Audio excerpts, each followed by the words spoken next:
As football fans, we all dream of promotion, but at the same time fear the very worst case scenario, which is relegation. However, for my club, Ipswich Town, I believe it was a blessing in disguise. We are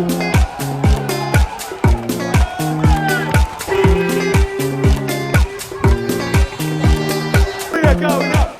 We are going up! We are going up! We are going up! We are going up! Good morning, afternoon or evening, depending on whenever you are watching this. My name is Harvey Bell, an Ipswich Town supporting content creator on the road to 1,000 subscribers. So if you do go on to enjoy this video, do consider subscribing and leaving a like on the video too. Well, Ipswich Town may well be the happiest club on earth at the minute, but it certainly wasn't the case just a number of years ago. Stagnating in the Championship with no real ambition to go any further, the future for Ipswich Town fans looked very bleak. The inevitable finally came along as Ipswich were relegated to the third tier of English football for the first time in a generation. At the time, it felt like heartbreak, but now, looking back on it, it's the best thing that could have happened to the club. As crazy as that sounds, across this video we are going to sit and analyse exactly how Ipswich Town turned around their fortunes by breaking it down into three categories. Where we were, where we could have been, and where we are now. So let's start with where we were. The 13th of April 2019, a Gwion Edwards strike rescued a point at home to Birmingham.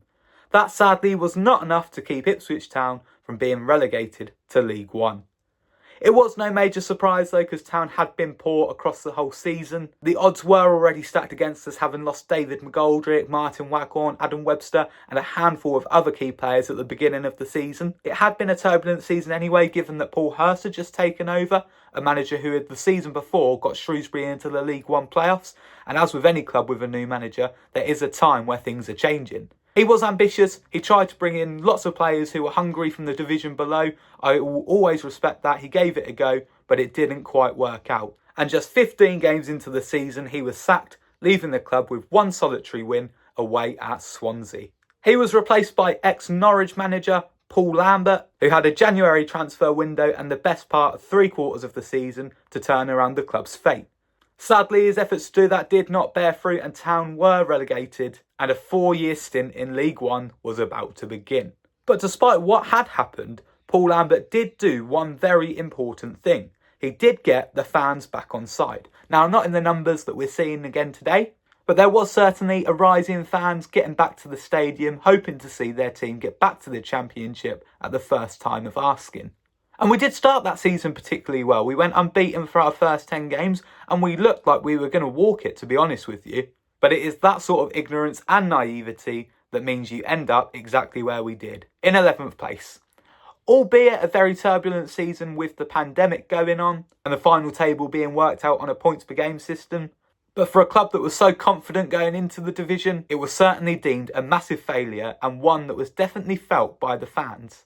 It was in the second season that they started to get a little bit fed up of Paul Lambert's football. It was negative at times, and the club and the fans had never felt so distant, largely down to the fact that they couldn't be in the stadium, but also because the club was going in a direction that the fans were not happy with.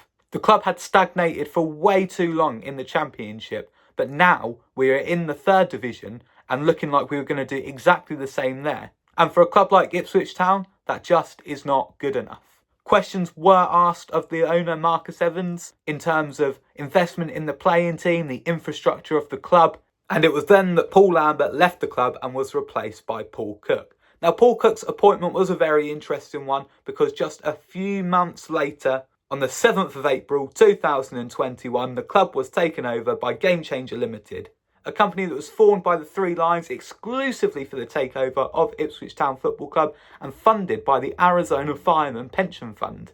There were many question marks over whether Paul Cook was a Marcus Evans appointment or a Game Changer appointment. But this is where the direction of the club changed and things started to pick up. Not instantly, but they did, and that's a video for another day.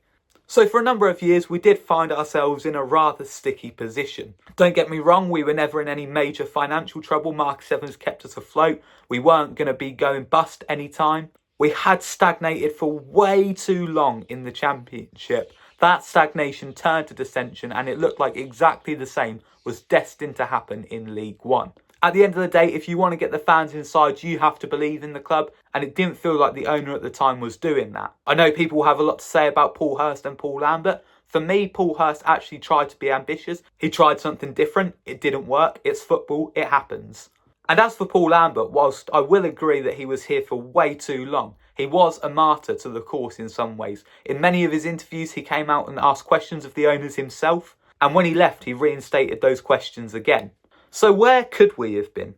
Well, had we not been taken over, we could have been in a lot worse situation. Now it's hard to know because we never did see. Luckily, we did get taken over. We are where we are now, and we don't really have to worry about it. But we was going down a negative trend. No players particularly wanted to come to Ipswich. There wasn't a real desire to win. It didn't matter if they won or lost. And that's never a good setup for a football team. It didn't reflect well to us fans. We weren't happy. And there was just a very negative feeling around the club. And as our age and squad started to get older, you did feel like we were closer to the bottom half of the table than we were the top half. I'm not saying anything terrible would have happened, like we would have gone bust, but I do think eventually we could have been staring down the barrel of League Two. And I say that purely on the basis that when the takeover happened and we got rid of a lot of our squad, that's where most of them ended up.